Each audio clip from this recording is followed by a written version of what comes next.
Assalamualaikum warahmatullahi wabarakatuh. Perkenalkan, nama saya Novi Satriawan dengan NPM 2240103163. Jadi di sini saya akan mempresentasikan tentang analisis fenomena PHK massal pada perusahaan besar di dunia.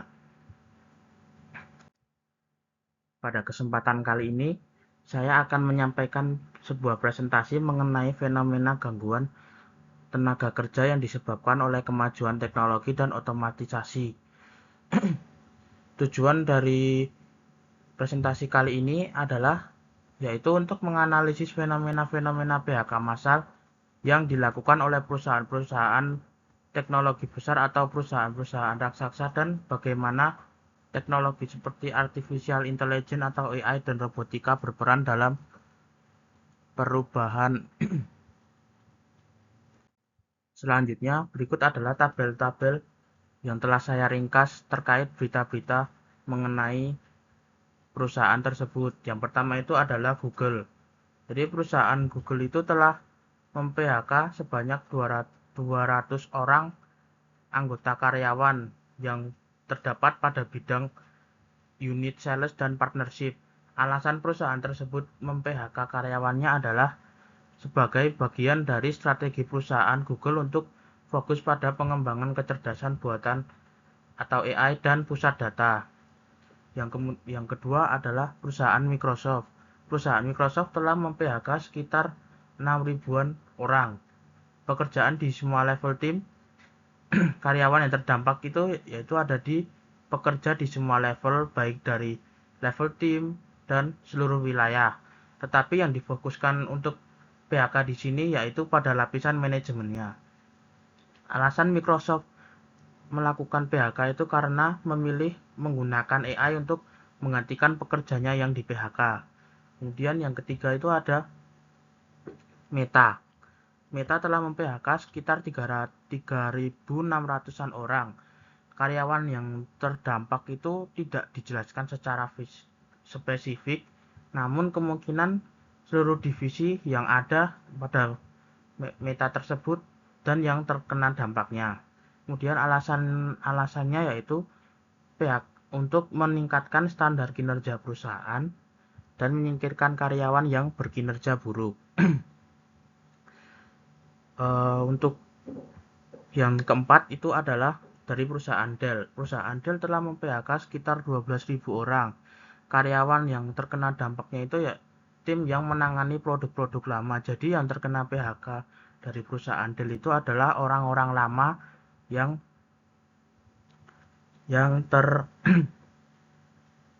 tergabung dalam penanganan produk-produk yang dimiliki Dell yang sudah lawas.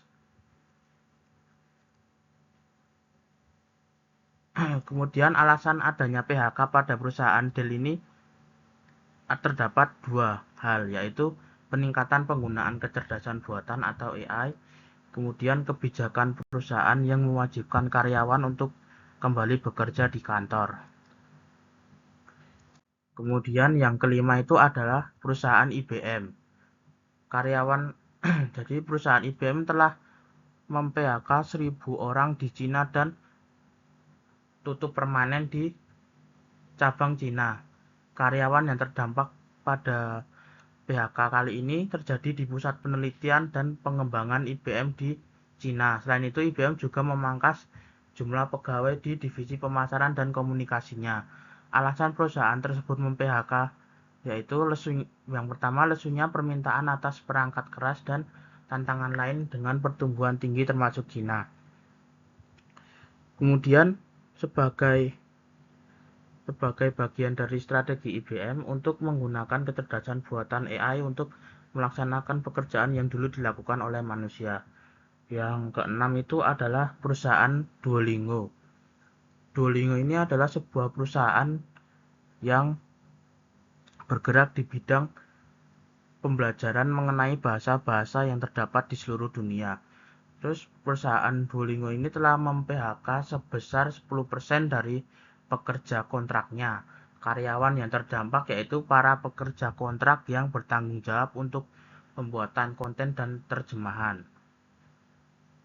Alasan dari perusahaan ini mem-PHK pekerja, yaitu karena perusahaan semakin gencar mengadopsi kecerdasan buatan atau AI generatif.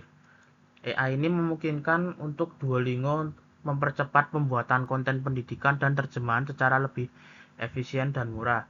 Dan yang terakhir ada di Indonesia sendiri, yaitu Pos Indonesia. Pos Indonesia telah mem-PHK sekitar 1.000 orang. Maksudnya bukan mem-PHK, tetapi lebih ke menggantikan orang-orang yang sudah pensiun karena tua.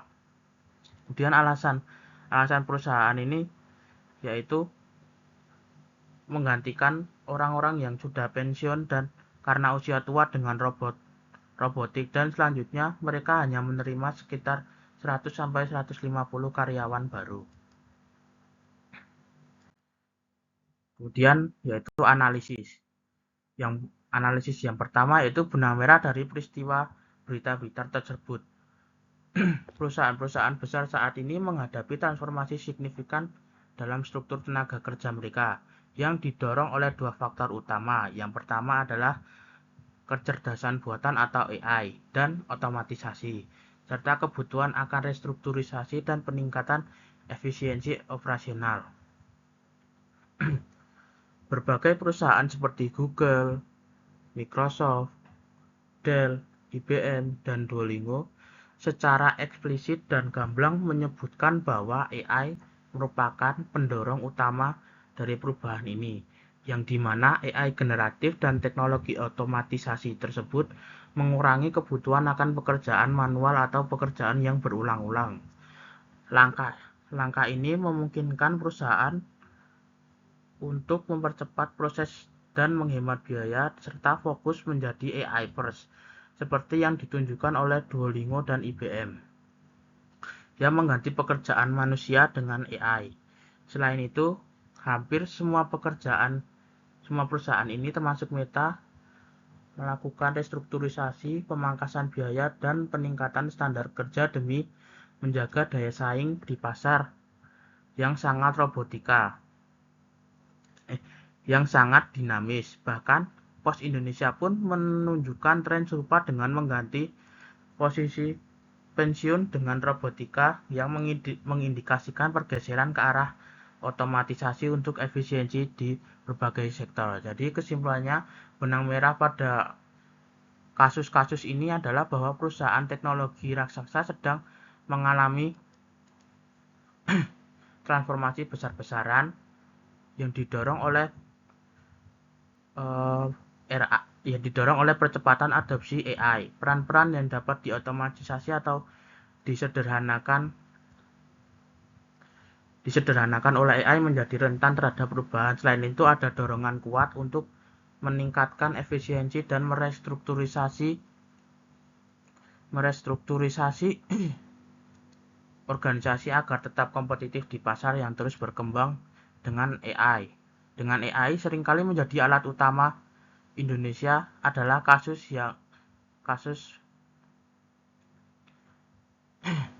menjadi alat utama untuk mencapai tujuan tersebut. Meskipun Pos Indonesia adalah kasus yang berbeda, penggantian posisi pensiun bukan PHK, hal ini juga menunjukkan tren umum penggunaan teknologi seperti robotika dan otomatisasi untuk optimalisasi operasional tersebut.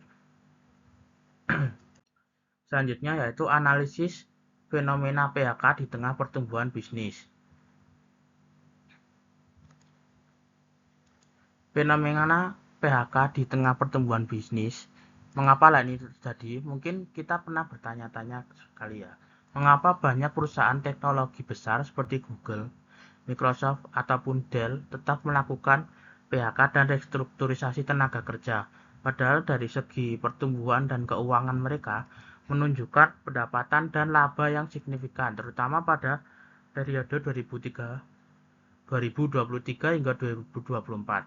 Sekilas hal ini memang tampak kontradiktif atau bermasalah, tapi jika dilihat lebih dalam dan lebih rinci, ada sebuah alasan strategis yang mendasari keputusan tersebut.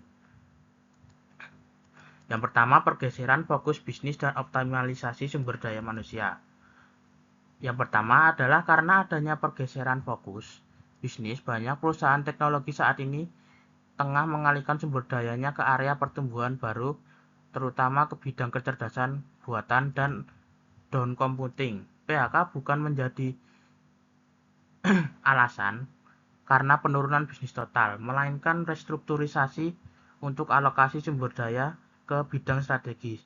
Contohnya Google yang fokus terhadap AI atau pusat data, Microsoft pada AI dan efisiensi, Dell investasi terhadap server AI.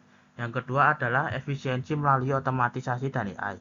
Pertumbuhan bisnis tidak selalu butuh SDM proporsional. AI dan otomatisasi akan secara otomatis menggantikan pekerjaan yang sebelumnya manual.